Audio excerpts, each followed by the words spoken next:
Let's try a new project here for kids. We'll call this name tags and keychains. And again, I'm just going to go ahead and draw out what my block area might be. And this seems to be about a good size, if you will, for a name tag. I've created some here and we can go ahead and modify. And if you were looking at keychains, you could make something bigger. We'll talk about milling this out. But let's start with the probability that someone has left or maternity leave, paternity leave, and we need to create new name tags for teachers. And granted, you can get online these magnetic clips that will adhere to the back of these. So this makes a real simple and easy project. One of the things that we'll have to keep track of is our center, just to make sure that our measurements are good. So I've got roughly 60 millimeters and I'll run it at 30 millimeters here at the center. You can go 65, whatever it might be that you want for these name tags. The other thing to consider is your text. How wide is it going to be? And so we're going to look at some of those elements. We're going to go to the engrave, if you will. But we need to note that you shouldn't be facing these. You may be staining them in order to create a contrast like we did here, as well as I'll show you some even higher end laminations that we can do to create some really popping name tags. That's why I said contrast in terms of the finish. We need to have these cut to length at the very beginning. It just seems to make it a little bit easier. And then I'll show you how to do a low profile clamp.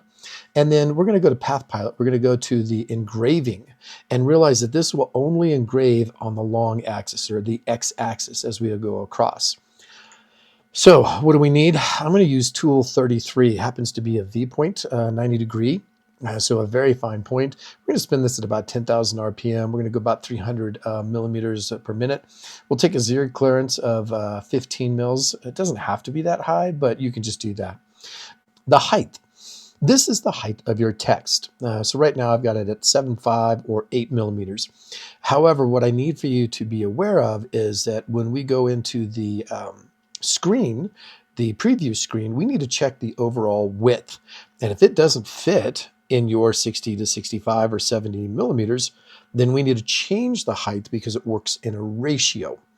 I like to align to the center, but that's just me. And we'll go through and we'll set up how this aligns on the base. So let's go on over to the machine and let's create a name tag. So I've been playing around with this just a little bit. So let's go into our conversational. And with our conversational, here's what we've got. We still have our standard G54. As I said, we're going to use tool 33. We're just going to go about 10,000 RPM. You don't really have to spin it fast, but you can. We're going to go a feed rate of 300 millimeters per minute, and then 15 millimeters in terms of Z clearance. That should all be just fine.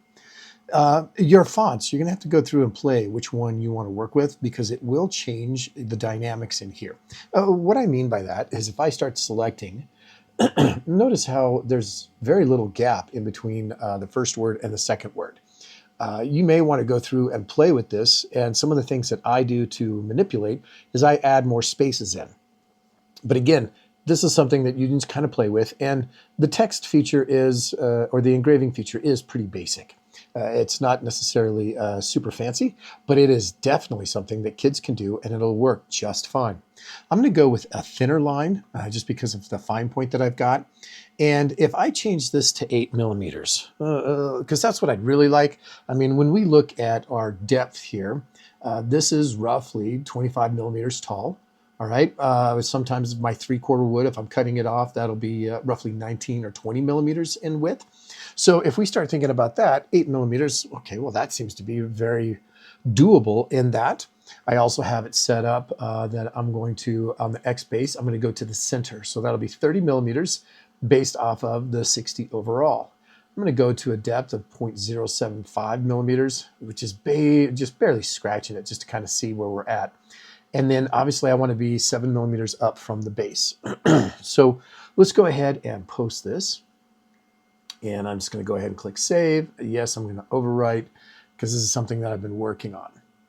Now, here's where I want to bring your attention to, will this work or not?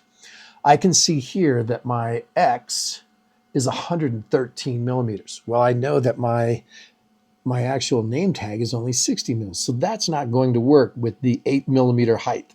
So this works in a ratio that I need to figure out, can I get this down to less than 60 millimeters? Let's go back in to File. I'm going to Conversational Edit, and I'm going to go ahead and select teacher's name, and we're going to go ahead and edit.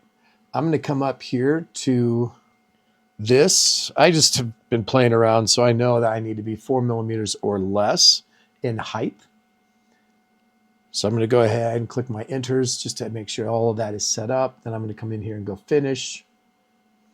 I'm going to go ahead and save.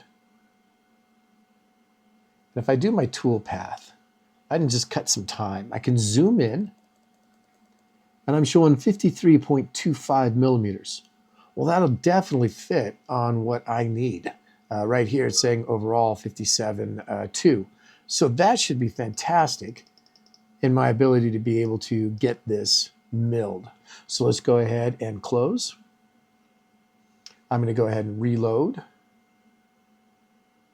And now that we're ready here in terms of our programming, let's go to the machine and set this up.